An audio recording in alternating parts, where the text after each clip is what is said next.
नमस्कार, स्वागत आप सभी का वेदर अपडेट के इस वीडियो में। मैं देवेंद्र त्रिपाठी। मैं बात करूंगा संपूर्ण भारत में जो मौसम इस समय चल रहा है, क्या उस भीषण गर्मी से उस मौसम में कोई तब्दीली अगले 24 घंटों के दौरान देश भर में देखने को मिल सकती है।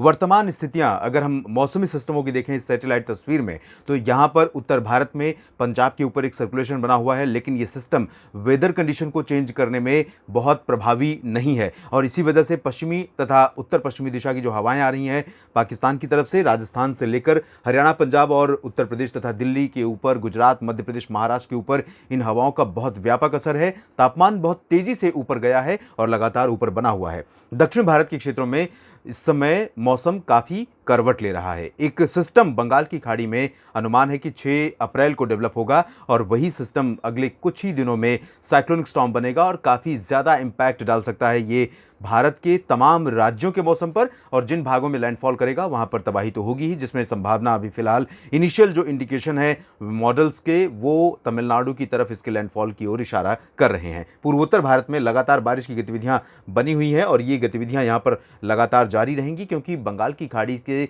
जो आर्द्र हवाएं हैं वेस्टर्ली डायरेक्शन से वो लगातार यहां पर पहुंची हैं। आप देखिए, जो बांग्लादेश का रीजन है, एडजॉइनिंग नॉर्थ ईस्ट इंडिया है, इन सभी भागों पर काफ़ी घने बादल लगातार बने हुए हैं। तो इन मौसमी सिस्टमों के बीच में, इन मौसमी स्थितियों के बीच में किस तरह से बारिश की संभावना है और किन राज्यों पर लू चलने की संभावना है, अगली स्लाइड में आइए देखते हैं। दक्षिण भारत में केरल और इससे सटे कर्नाटक के कुछ शहरों में पिछले कई दिनों से लगातार बारिश हो रही है और ये प्री मानसून की वर्षा यहां पर तापमान को बढ़ने से रोक रही है। इसी तरह से पूर्वोत्तर भारत के राज्यों में भी पिछले कई दिनों से लगातार बारिश हो रही है। बारिश की इंटेंसिटी भी पूर्वोत्तर में मेघालय, असम और अरुणाचल में काफ़ी ज़्यादा बनी हुई है, तो यहाँ पर भी तापमान नियंत्रित में है। लेकिन बाकी जो भारत के हिस्से हैं, चाहे वो पूरब हो या मध्य या फिर उत्तर भारत, सभी जगहों पर प्रचंड गर्मी का प्रकोप लगातार बना हुआ है। और इन स्थितियों में किस तरह का बदलाव संभावित है, शुरुआत करेंगे दक्षिण भारत के क्षेत्रों से, जहां पर आने वाले समय में मौसम में और ज़्यादा तब्दीली देखने को मिल सकती है। और ये भी संभावना है कि ये जो तब्दीली होगी इससे कर्नाटक और केरल से आगे बढ़कर कुछ और राज्यों पर ये बदलाव देखने को मिलेगा और कई राज्य प्रभावित हो सकते हैं। केरल और कर्नाटक में भले ही यहाँ पर आपको दिख रहा है कि काफ़ी बारिश अपेक्षित है, संभावित है, लेकिन इसके अलावा तमिलनाडु में, जो कि मॉडल प्रोजेक्ट नहीं कर रहा है बारिश के लिए, लेकिन मेरा अनुमान है कि जिस तरह की बंगाल की खाड़ी की आर्द्र यानी मॉइस्ट विंड्स यहाँ पर चल रही हैं लगातार, उन हवाओं के कारण यहाँ पर काफ़ी बारिश हो सकती है तमिलनाडु में भी।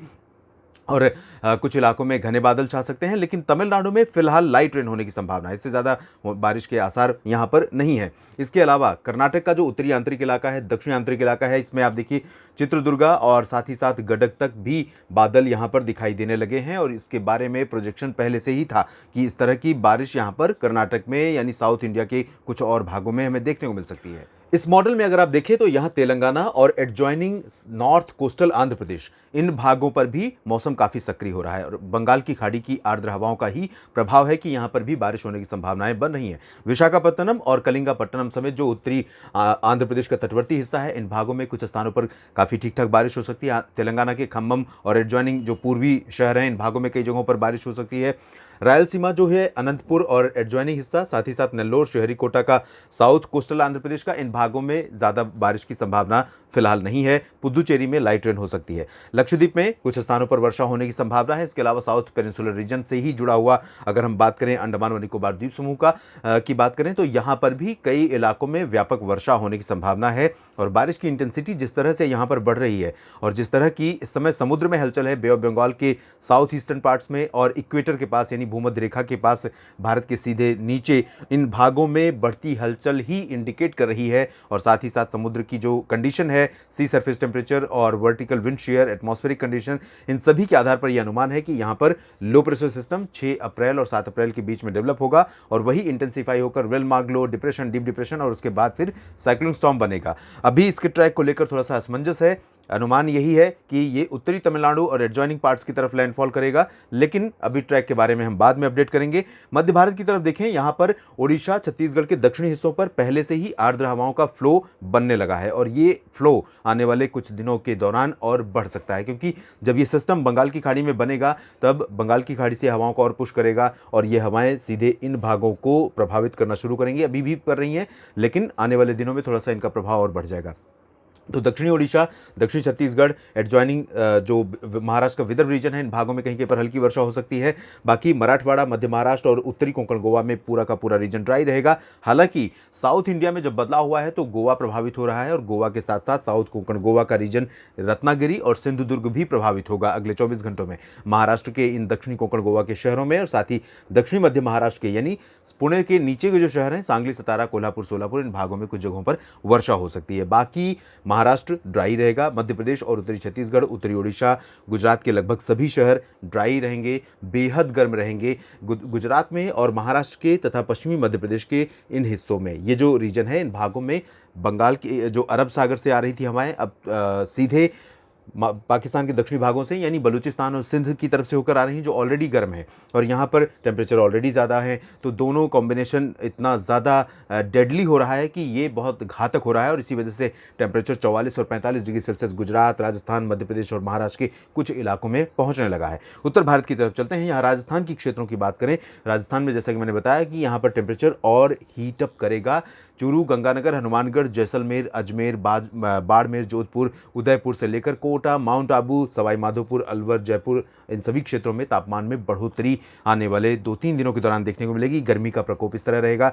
पंजाब, हरियाणा, दिल्ली और उत्तर प्रदेश के सभी क्षेत्रों में भी पश्चिमी हवाएं ही चलने वाली हैं, तो इन हवाओं का असर रहेगा। यहाँ तापमान बढ़ेगा, लेकिन पूर्वी उत्तर प्रदेश में वाराणसी और गाजीपुर, इसके जो ऊपरी हिस्से हैं, खासतौर पर उत्तर पूर्वी तराई वाले रीजन, इन भागों में कहीं कहीं पर बंगाल की खाड़ी से हवाएं आ सकती हैं। ये बादल भी यहाँ डेवलप कर सकती हैं, और कुछ इलाकों में आंधी तूफान के साथ प्री मानसून वर्षा या गर्जना दे सकती हैं। उत्तर भारत के पहाड़ों पर उत्तराखंड से लेकर कश्मीर, गिलगित बाल्टिस्तान, मुजफ्फराबाद, लद्दाख, सभी का सभी क्षेत्र, पूरा का पूरा रीजन लगातार ड्राई पहले की तरह ही और काफ़ी गर्म। पहाड़ों पर इतनी गर्मी भी आमतौर पर अप्रैल मई तक नहीं पड़ती है, लेकिन इस बार मार्च से ही शुरू हो गई थी और अप्रैल में और बढ़ रही है। तो ये बहुत ही चौंकाने वाली है और बहुत ही कह सकते हैं कि ये चिंता का विषय है। इस पर रिसर्च करने की ज़रूरत है कि इस तरह से आखिर में क्यों तापमान इतनी तेज़ी से ऊपर बढ़ रहे हैं। फिलहाल बिहार, झारखंड और पश्चिम बंगाल के गंगीय क्षेत्रों में देखें तो यहाँ पर आर्द्र हवाओं का फ्लो है। मॉडल यहाँ पर बारिश का प्रोजेक्शन नहीं दे रहा है, पूरा का पूरा रीजन ड्राई दिखा रहा है, लेकिन मेरा अनुमान है कि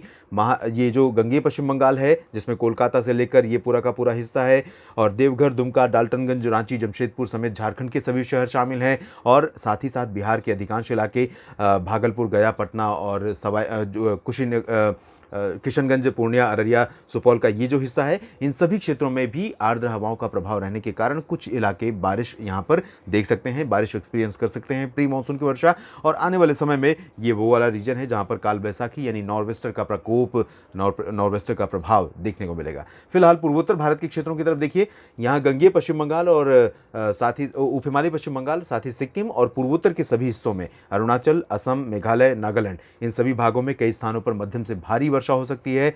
निचले इलाकों में मणिपुर, मिजोरम और त्रिपुरा, ये जो तीनों राज्य हैं, यहाँ पर मॉडल का संकेत ये है कि बारिश यहाँ पर नहीं होगी, लेकिन ऐसी स्थितियाँ नहीं होंगी क्योंकि जो सिस्टम, जो फ्लो है विंड्स का बंगाल की खाड़ी की तरफ से, वो विंड फ्लो यहाँ पर आ रहा है, तो यहाँ कुछ इलाकों में ज़रूर ये सिस्टम भी बारिश दे सकता है।